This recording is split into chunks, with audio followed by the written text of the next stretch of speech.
Assalamualaikum warahmatullahi wabarakatuh. Kita akan membahas tentang mengenal konsep pemrograman. Jika kita belajar tentang mengenal konsep pemrograman, maka kita akan belajar tentang pengantar algoritma.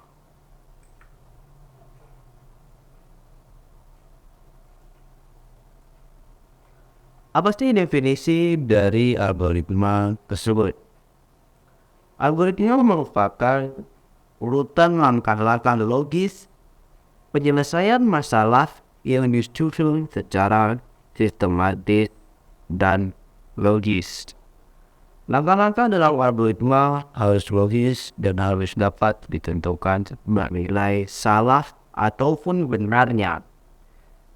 Dengan kita mengetahui langkah yang kita jalani logis, serta kita tahu langkah kita benar atau salah, maka algoritma atau tujuan yang akan kita selesaikan akan berhasil dengan baik. Algoritma bisa dikatakan sebagai jantung ilmu komputer ataupun informatika.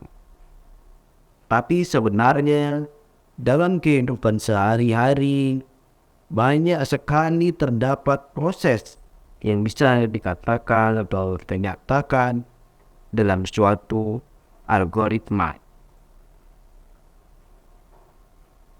Sebagai contoh mungkin cara-cara membuat kue atau masakan yang dinyatakan dalam suatu resep juga dapat disebut sebagai algoritma.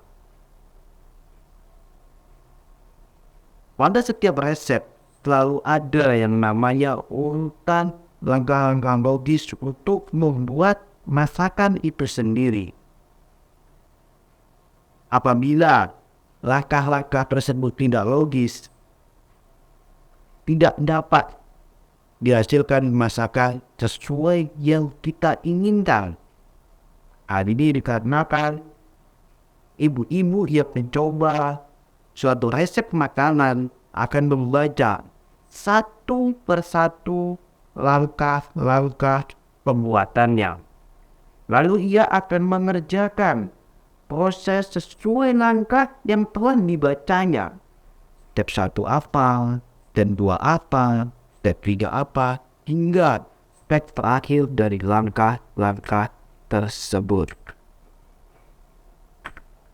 Jadi dalam menjalankan suatu algoritma, maka yang wajib kita ketahui, harus kita mengerti adalah langkah-langkah atau setiap langkah dari algoritma itu sendiri. Step 1, step 2, step 3, hingga step akhir atau finish dari proses tersebut. Lalu, pada setiap langkahnya pasti ada yang namanya operasi atau kegiatan yang di dalamnya. Sehingga ketika kita mengerjakan operasi, maka harus berkesesuaian dengan langkah tersebut. Bila satu kali identifikasi, maka operasi lakukannya atau kegiatannya adalah identifikasi. Terus langkah dua, prosesnya adalah melakukan pergantian, maka operasinya haruslah pergantian. Selanjutnya, algoritma agar dapat dilaksanakan oleh suatu komputer, maka algoritma tersebut harus ditulis dalam suatu notasi bahasa pemrograman. Hal itulah yang disebut dengan program. Bahasa pemrograman di sini lebih jelas. Apakah teman-teman ingin menggunakan yang namanya Python, PHP, Java, C, ataupun yang lainnya? Jadi, program itu sendiri adalah pewujudan ataupun implementasi secara teknis algoritma yang telah ditulis dalam bahasa pemrograman tertentu, sehingga dapat dilaksanakan atau dieksekusi oleh komputer. Langkah-langkah proses pembuatan komputer. Pertama kali kita harus bisa yang namanya adalah melakukan analisa permasalahan dan mendefinisikan masalah tersebut. Yang pertama kali kita harus bisa identifikasi masalah yang ingin kita selesaikan, dan bisa dikatakan sebagai tujuan dari pembuatan program tersebut. Ketika kita membuat program, pasti kita memiliki tujuan. Apakah tujuannya itu kita ingin membuat kalkulator? Apakah tujuannya kita ingin membuat sistem informasi? Ataukah tujuannya kita ingin membuat sistem pendukung keputusan? Atau yang lainnya? Lalu kita identifikasi juga parameter-parameter yang digunakan.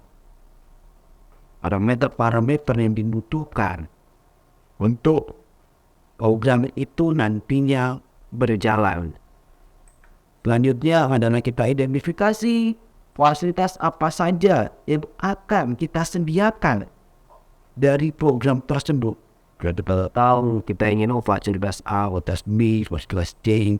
Mungkin kalau kita buat sistem akademik, kita membuat sistem akademik, kita akan berikan, ini menu KLS, ini menu KHS, fasilitas seperti itu. Lanjut, kemudian tentukan metode atau algoritma apa yang akan kita terapkan untuk menyelesaikan masalah tersebut. Dan yang terakhir, menentukan bahasa pemrograman yang digunakan untuk melakukan pembuatan program tersebut. Langkah-langkah dalam proses pembuatan program untuk merealisasikan langkah-langkah tersebut ada step yang perlu kita lewati. Di antaranya yang pertama, ketika kita mulai dulu, kita akan membuat suatu program. Kita identifikasi tujuan kita identifikasi parameter dibutuhkan, kita identifikasi hal-hal yang menurut atau masalah yang akan kita berikan. Lalu kita desain algoritma dan flowchart tersebut. Seperti apa langkah-langkah untuk membuat programnya. Protokol desain ini kita ancang, pertama tahapnya ini, kedua ini, ketiga ini. Lalu kita tulis program tersebut menggunakan bahasa pemrograman tertentu. Apakah mungkin teman-teman ingin menggunakan Python, ingin menggunakan Java, ingin menggunakan C, sesuaikan dengan kebutuhannya. Setelah kita selesai yang namanya menulis pemrograman tersebut, maka kita lanjut tes program tersebut.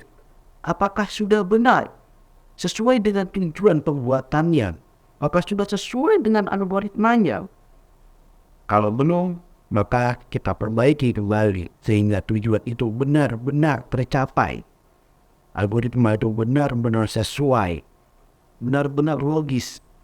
Langkah-langkah itu benar-benar tercapai yang kita inginkan. Lalu kalau emang sudah benar, tes kebenaran program itu sesuai, maka kita lakukan dokumentasi dari program tersebut. Kenapa kita membutuhkan dokumentasi ini?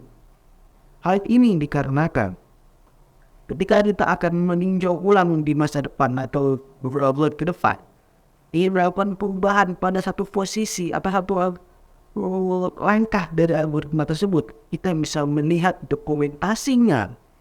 Lalu kita bisa perbaiki langsung di posisi tersebut. Tidak perlu kita membaca lagi dari awal hingga akhir algoritma tersebut. Kalau programnya kecil mungkin kita bisa. Tapi kalau programnya besar, seperti sistem informasi akademik suatu kampus, atau sistem informasi perusahaan, atau mungkin sistem terintegrasi, itu akan makin sulit kalau tidak membuat dokumentasi. Setelah selesai kita membuat dokumentasinya, barulah kita arsipkan daripada program tersebut.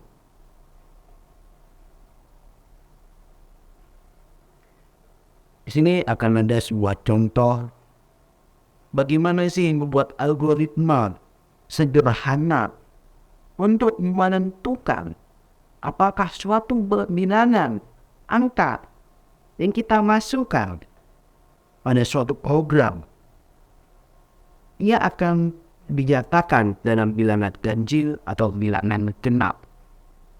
Siapa yang tidak tahu ketika kita sudah dewasa seperti ini, angka 1 adalah ganjil, angka 3 adalah ganjil, angka 4 adalah genap. Tapi komputer tidak pintar itu, karena komputer harus diberitahu sesuai dengan algoritmanya. Ini sama dengan kayak anak kecil yang baru belajar. Dia tidak akan tahu mana ganjil, mana genap.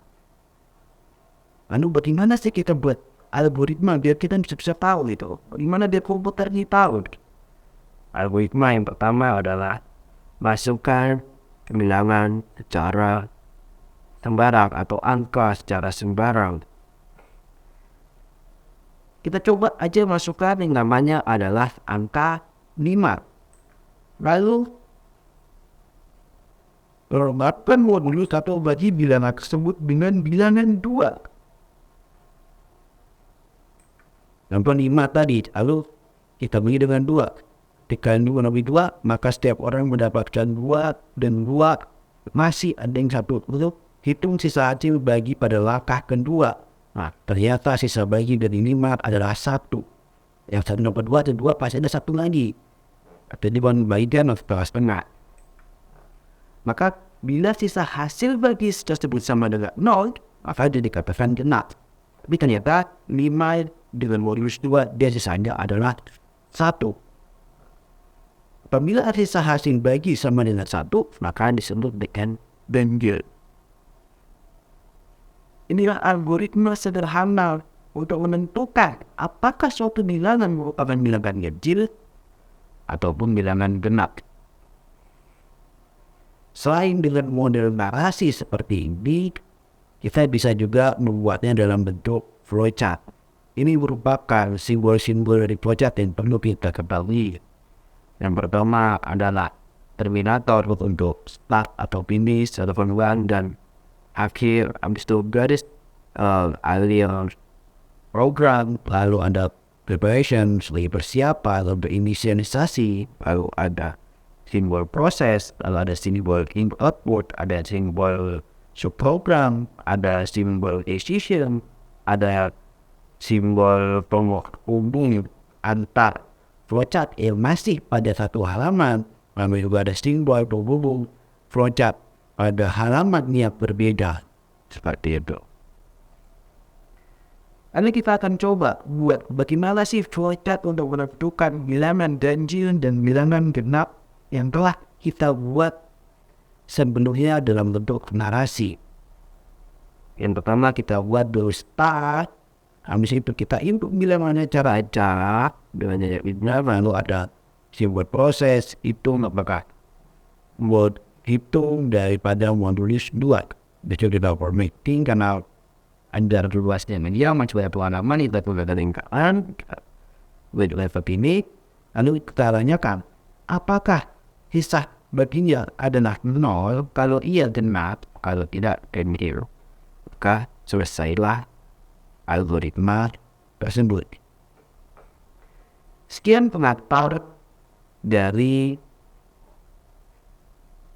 algoritma.